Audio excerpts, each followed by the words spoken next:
जिंकल्याच्या नंतर माझं प्रामुख्याने काम असणार आहे जे सातत्याने मीरा भाईंदरचा प्रश्न आहे पिण्याच्या पाण्याचा. त्या पिण्याच्या पाण्यासाठी मी प्रयत्न करणार.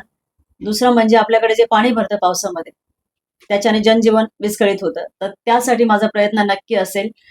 आपल्याकडे हॉस्पिटल आहेत पण मशिनरी कुठेतरी कमी पडतात, तर महिलांना जो त्रास होतो प्रेग्नन्सीमध्ये त्यासाठी मी प्रयत्न नक्की करणार.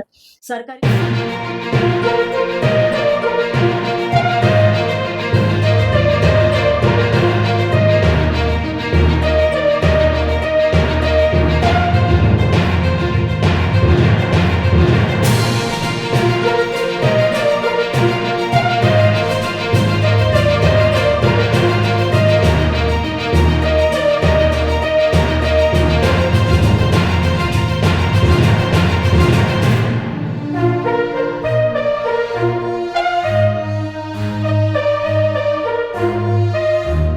नमस्कार प्रेक्षकांनो, मी दीपा सिंग आणि आपण पाहत आहात आपका शहर. मीरा भाईंदर शहरातील प्रभाग क्रमांक 12 मधील शिवसेना आणि मनसेचे इच्छुक उमेदवार रेश्माताई तपासे यांच्यासोबत आज आपण चर्चा करणार आहोत आणि त्यांचा राजकीय प्रवास आणि आगामी निवडणुकीबाबतची चर्चा करणार आहोत. नमस्कार ताई. नमस्कार. तुमच्याबद्दलचा तुम्ही थोडासा परिचय द्या आमच्या प्रेक्षकांना आणि तुम्ही हा राजकीय प्रवास कधी सुरू केला त्याबद्दलची थोडीशी माहिती. नमस्कार, जय महाराष्ट्र. मी सौ रेश्मा तपासे. माझा जन्म चेंबूर आणि शिक्षणही चेंबूरमध्ये झालेलं आहे. मी 10वी पास आणि त्यानंतर इलेक्ट्रॉनिक्सचा डिप्लोमा केला होता. त्यानंतर मला समाजसेवेची आवड निर्माण झाली आणि मी समाजसेवेमध्ये स्वतःला झोकून घेतलं. ते झोकून घेत असताना मला महाराष्ट्र नवनिर्माण सेना सन्माननीय राजसाहेब ठाकरे यांचे विचार मला खूप पटले, कारण ते माझ्या विचारांशी मिळते जुळते होते. म्हणून मी महाराष्ट्र नवनिर्माण सेनेमध्ये प्रवेश केला आणि त्या अनुषंगाने माझं कामकाजाला आणखीन थोडं बळ मिळालं. महाराष्ट्र नवनिर्माण सेनामध्ये मीरा भाईंदर शहर महिला सेना उपशहर अध्यक्ष आणि रोड इन्फ्रास्ट्रक्चर डेव्हलपमेंट या विंगचे मी महाराष्ट्र राज्य उपाध्यक्ष आहे. आता राजकीय प्रवास सुरू होऊन मला 10 वर्ष झाली, पण सामाजिक प्रवास माझा बऱ्याच वर्षापासून आहे. म्हणजे मला वाटतं गेली 20-25 वर्ष हा सामाजिक प्रवास माझा चालू आहे.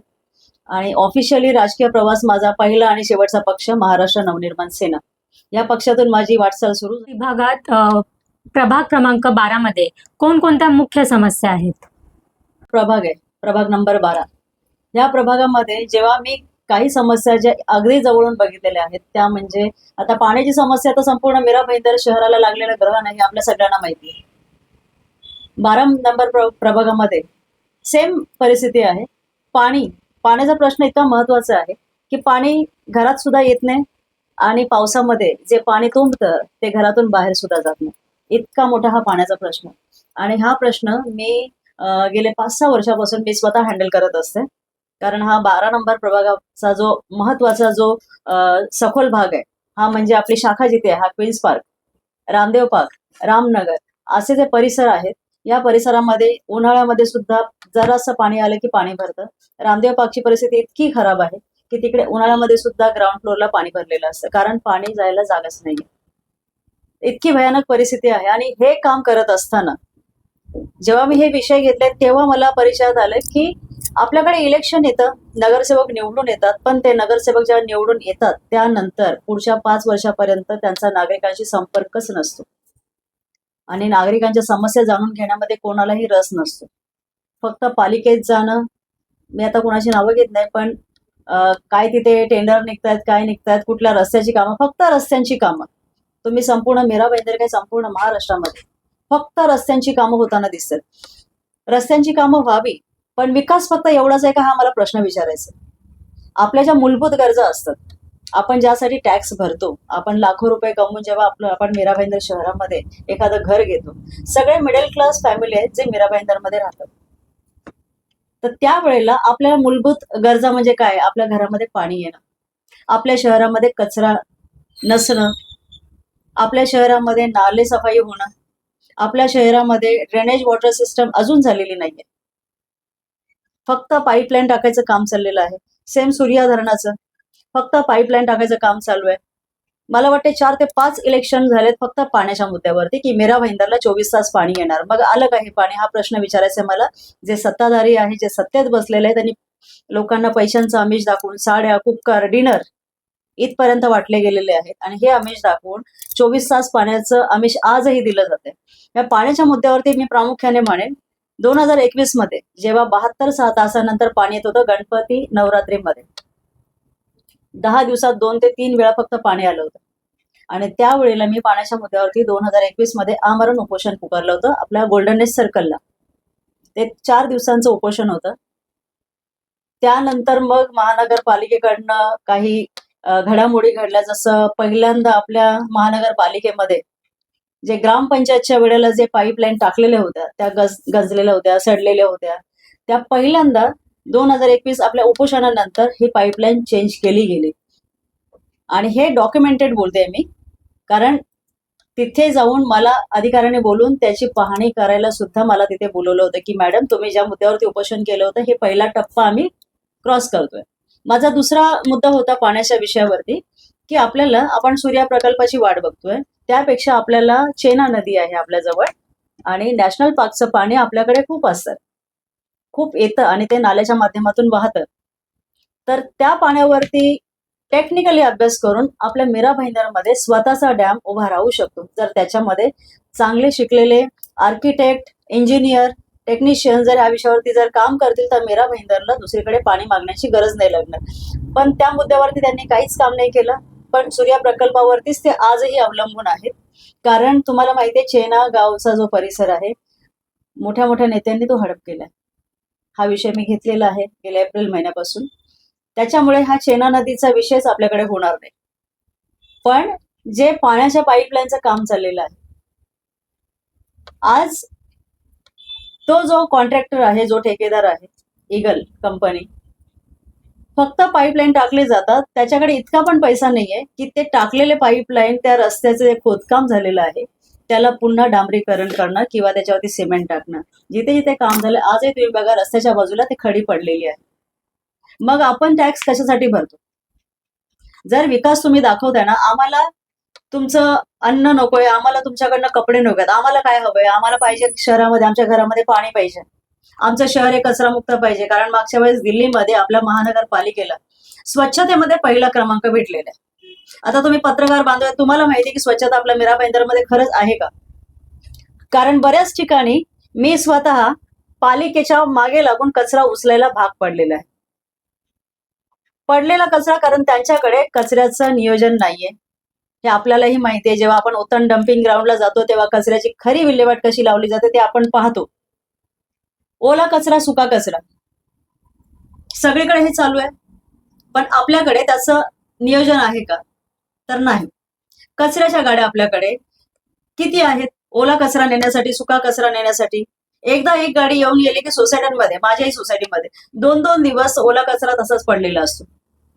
नॅपकिन्स जे लहान मुलांचे असतील, वयोवृद्ध लोकांचे असतील किंवा सॅनिटरी नॅपकिन्स असतील, ह्याच्यासाठी एक वेगळी गाडी येते. मग ही गाडी किती वेळा येते आपल्याकडे?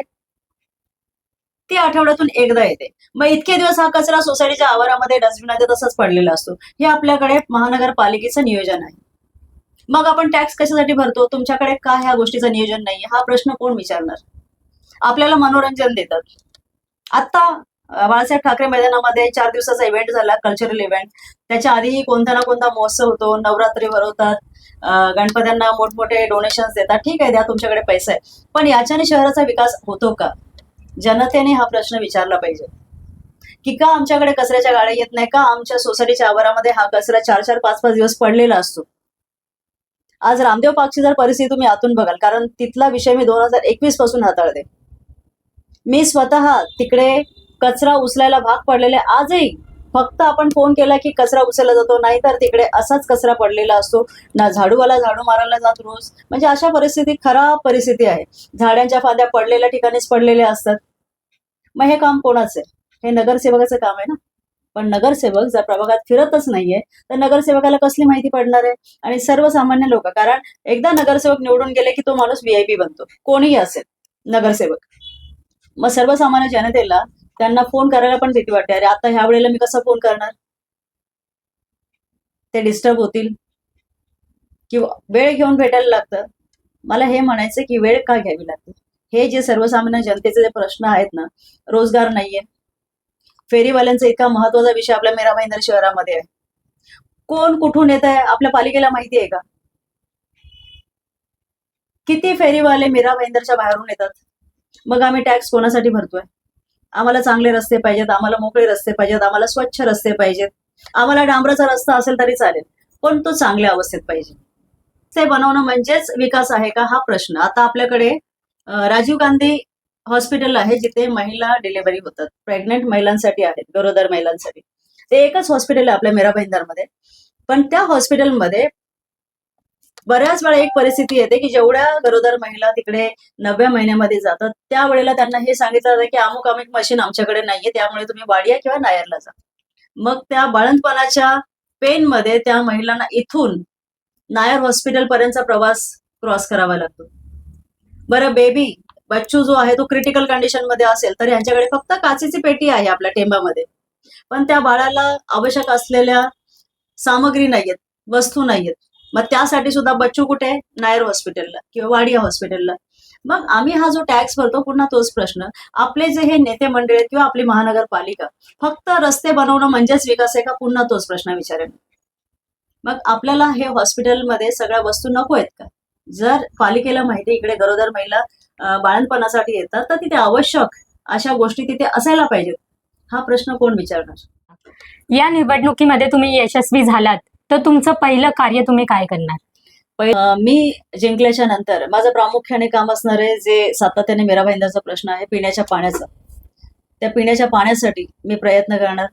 दुसरं म्हणजे आपल्याकडे जे पाणी भरतं पावसामध्ये त्याच्याने जनजीवन विस्कळीत होतं, तर त्यासाठी माझा प्रयत्न नक्की असेल. आपल्याकडे हॉस्पिटल आहेत पण मशिनरी कुठेतरी कमी पडतात, तर महिलांना जो त्रास होतो प्रेग्नन्सीमध्ये त्यासाठी मी प्रयत्न नक्की करणार. सरकारी हॉस्पिटल ज्यासाठी आपल्याला KM नायरला जावं लागतं, माझ्या प्रभागाच्या दृष्टीने मी त्यासाठी पण प्रयत्न करेन. आणि शाळा, ज्या शाळांमध्ये आपली भरमसाठ फी जाते त्या सरकारी शाळांसाठी मी काहीतरी प्रयत्न करणार. आपल्याकडे सफाईचा मुद्दा आहे, पुन्हा महिला रोजगार आहे, महिला बाल सुरक्षेचा विषय आहे, तर अशा सगळ्या विषयांवरती मी काम करणार.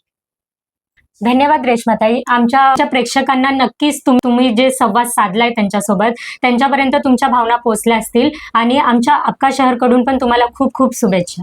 Thank you so much.